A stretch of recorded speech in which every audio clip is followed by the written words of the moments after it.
Clouds cast half shadows on the closed curtains as they moved across the sky. Anwen Porter opened her eyes to see the distorted images behind the thin fabric. She shifted her gaze to look up at the ceiling, one she didn't recognize. It was smooth and painted, a sort of creamy beige, though she wasn't sure about the color. Looking down, she realized she was tucked under a heavy quilt.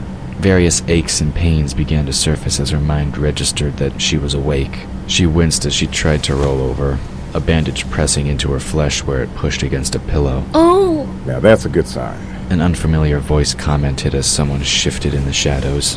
Anwen looked around, trying to discern who was sitting next to the bed.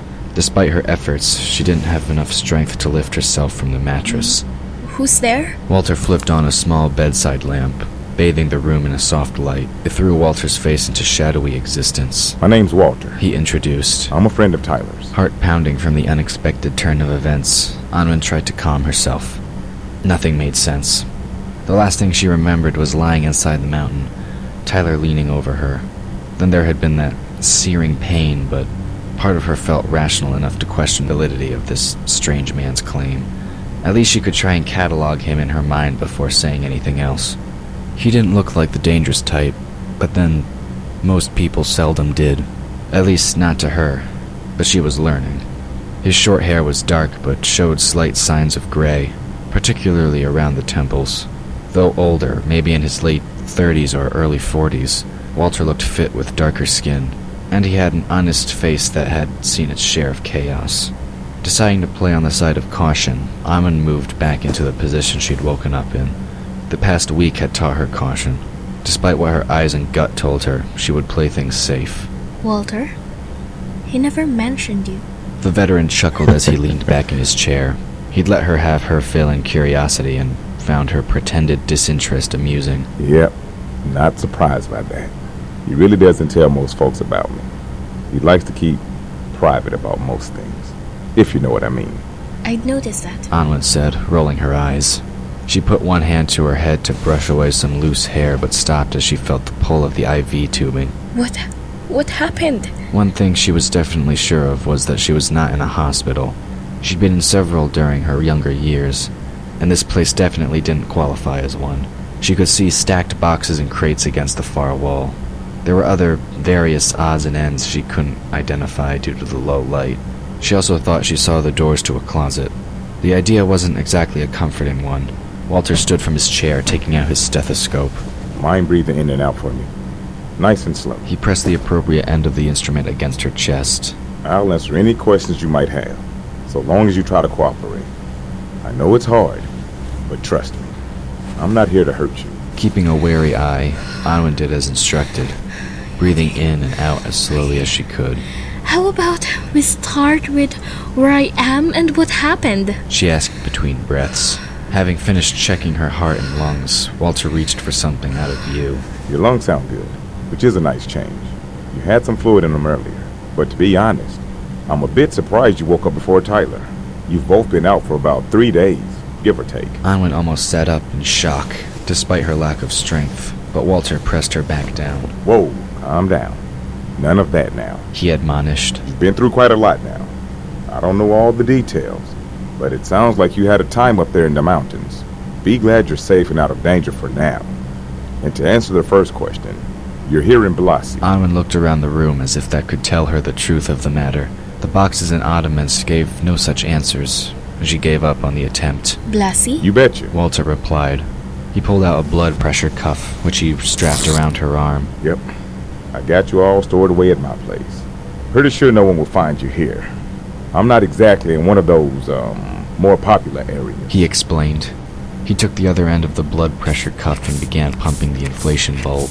He then pressed the stethoscope's chest piece just under the cuff. The sensation of having her circulation being cut off by the blood pressure cuff was not pleasant. As such, Anwen refrained from immediately asking any other questions. Instead, she tried to think back to the last events she could remember. Outside of seeing Tyler's face, the images were all a blur. They shattered the moment she tried to recall them. A flash of light filled Anwen's eyes, and she thought she saw Tyler in dragon form, swooping down to catch her. Air seemed to rush past her as she fell.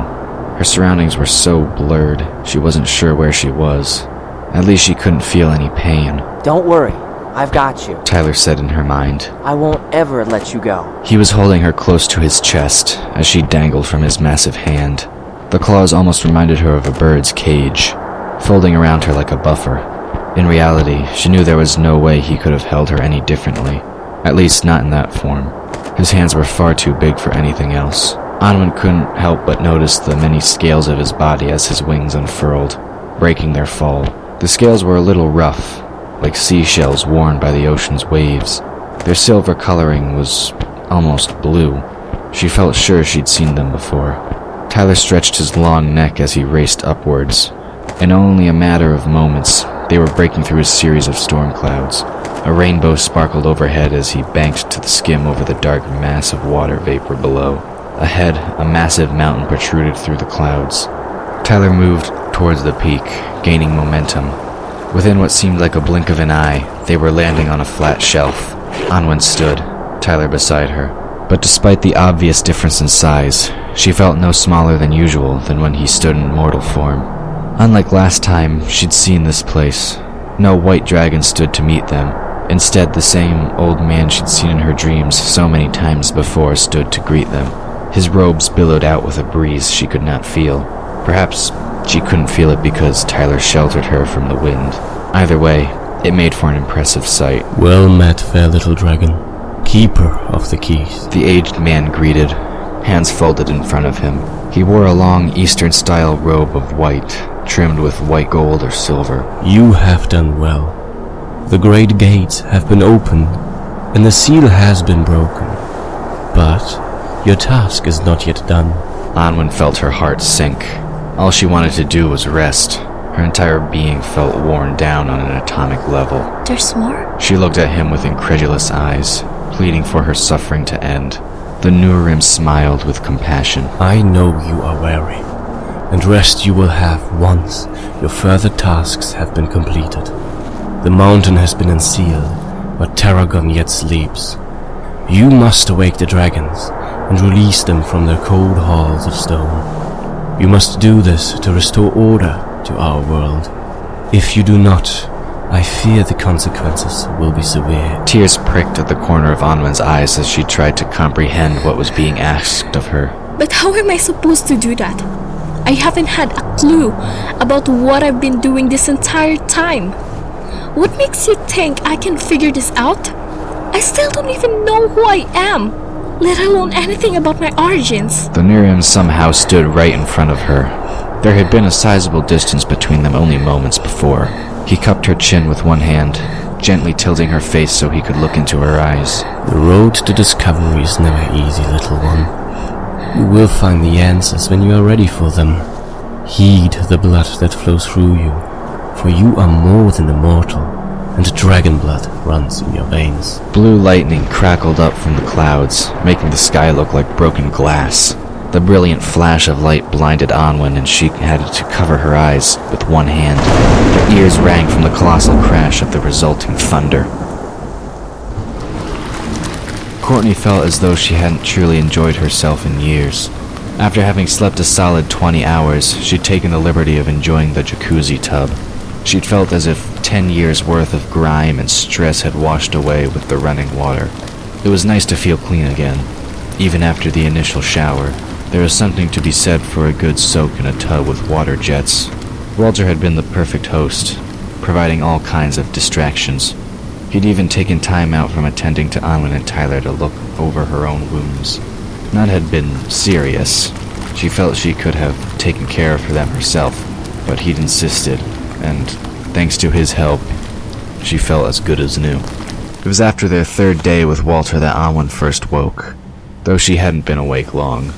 Courtney went to her room to check on things while Walter finished his examination. Anwen had already succumbed to sleep before he'd finished. It was heartening to learn her vital signs remained strong. The mage stood in the doorway, watching as he put away his equipment. They've both been asleep for a long time, she commented. Tyler had almost become a permanent feature in the living room. He hadn't so much as moved since crashing there. Walter looked up from what he was doing. Good morning. He greeted. You know, sleep makes for one of the best cures. When they're ready, I'm sure they'll both be back to normal. He finished packing away his equipment and put it to one side, standing to stretch. Courtney moved so Walter could exit the room. She then followed him into the kitchen. You never told me how you and Tyler met. She pointed out. She took up a perch on one of several bar stools, lining the kitchen island, waiting for his answer. From across the counter, Walter poured himself a mug of coffee. He nodded as he poured a second mug. You're right. I wondered how long it would take you to ask. He pushed the second cup towards her. Cream and sugar? Yes, please. Courtney said. She accepted the coffee, adding in cream and sugar. She then picked up a spoon to stir her drink. Noticing he didn't add anything to his cup, Walter walked around the island and took up a stool next to hers. He rested one elbow on top of the counter. His kitchen was modestly sized, with plenty of room for puttering about. If there was one thing he loved, it was cooking. In contrast, the dining area was crowded with various camping and survival gear. He scratched at the stubble on his chin, not having bothered to shave in several days. Yeah, let's see. That was about 20 years ago now, give or take. He chuckled. I was just starting out with the reserve. Basic training, you see. The upper-ups sent us all out on a survival course in the nearby desert to see how we'd do. Walter somehow managed to survive 3 days in what felt like blistering heat. In reality, the weather of the southern end of the Bandon Desert had been fairly mild, but to those not used to the hotter climates, it felt much hotter than it really was. A sandstorm had formed, separating him from the rest of his mates. It came out of nowhere, cutting right across their camp. Walter had been out in search of water. One moment he'd been collecting cactus juice, the next he was being flung around like a rag doll in a dirt devil. He'd hit into multiple rock formations before falling down into some sort of gully. Somehow he managed to roll into a slight recess that protected him from the rest of the raging wind. The storm had lasted for several hours. By the time the wind finally died down, the sun had already set. Walter tried to roll free of the protecting overhang, only to find he was paralyzed by pain. Being thrown by the wind had done his body no favors, and he felt it. Gasping for breath, he'd finally passed out. He woke much later to the sound of multiple buzzards waiting for his death. Groaning, he tried to wave the birds away, but could barely lift his arms.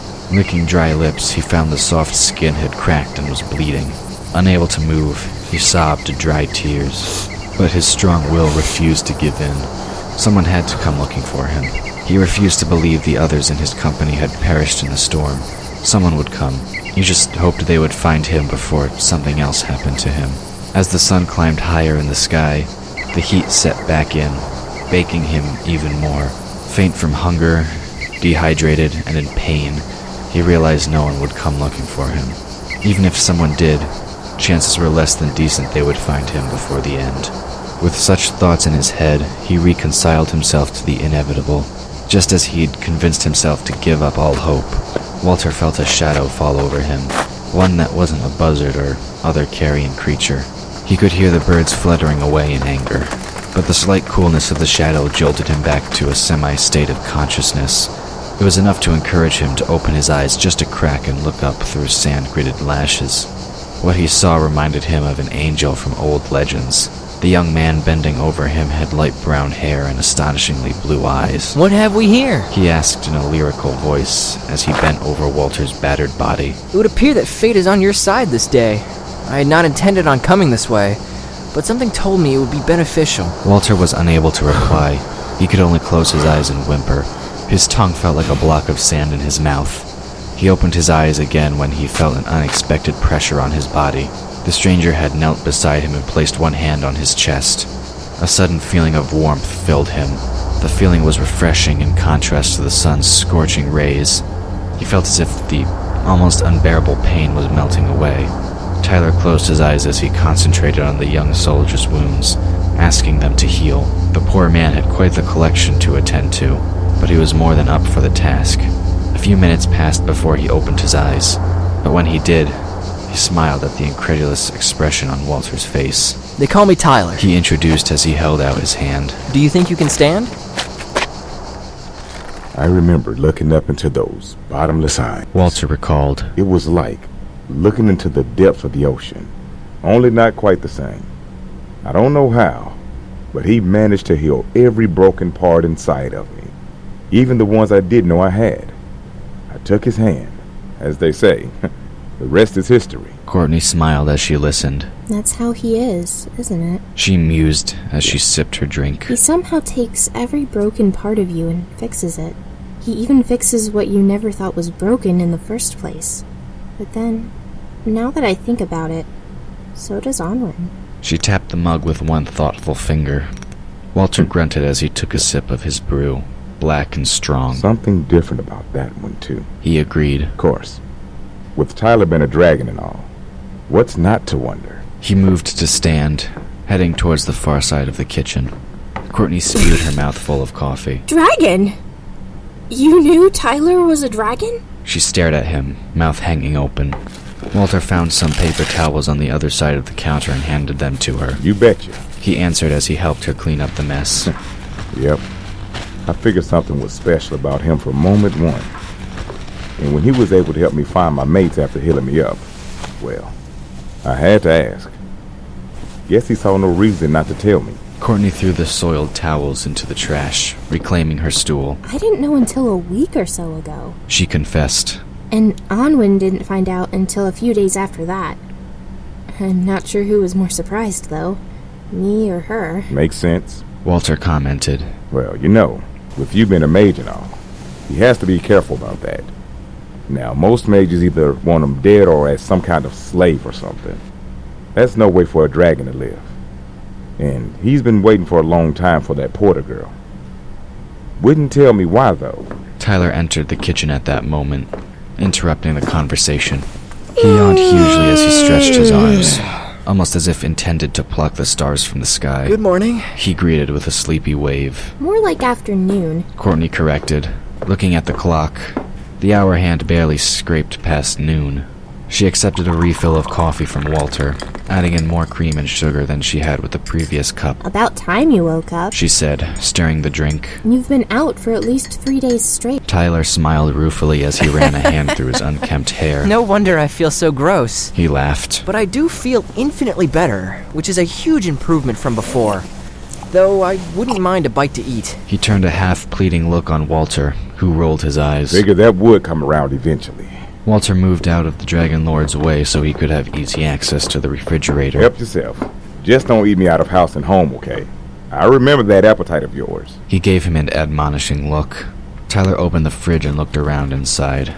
After a moment or two, he took out some fixings. Moving his findings to the kitchen island, he set out to make several sandwiches. I could probably eat a whole horse, he joked. But these will have to do. Watching him prepare and eat his food, Courtney couldn't help but forget what he was. He acted so much like a normal teenage boy that anyone would assume he was nothing more than such. She found herself wondering just how many people knew what he was and how they'd found out. Halfway through his fourth sandwich, Tyler started to slow down. Even though he was still hungry, he had to remember his mortal form did have limitations. How's Anwen? He asked, licking the mustard off his fingers. No matter how many times he'd had it, there was just something about mustard he couldn't resist. Walter perked at the question as he rolled his coffee mug between his palms. Vitals are stable, he reported. No signs of infection. Woke up for a little bit, but passed out soon after. Tyler nodded at the news. Did she know who she was? He dolloped more mustard onto his fifth sandwich. He hoped they'd play the question off as a mere curiosity. Walter set his mug down. Seemed to. He answered, trying to remember. Only seemed confused about where she was. But that's not saying much. I didn't have a chance to confirm she knew her name. And I didn't think to ask either. She wasn't awake long, really. Tyler nodded, sighing in relief. If she knew who she was, that was a good sign. It meant Daphne's ritual hadn't been completed, though there was still the possibility that it would have some lasting effect. Hopefully, he'd know more after tending to her. He could find out for sure when he did. Having polished off 6 sandwiches, he excused himself to take a shower. Walter moved to clean up the remaining mess while Courtney sipped her now cold coffee.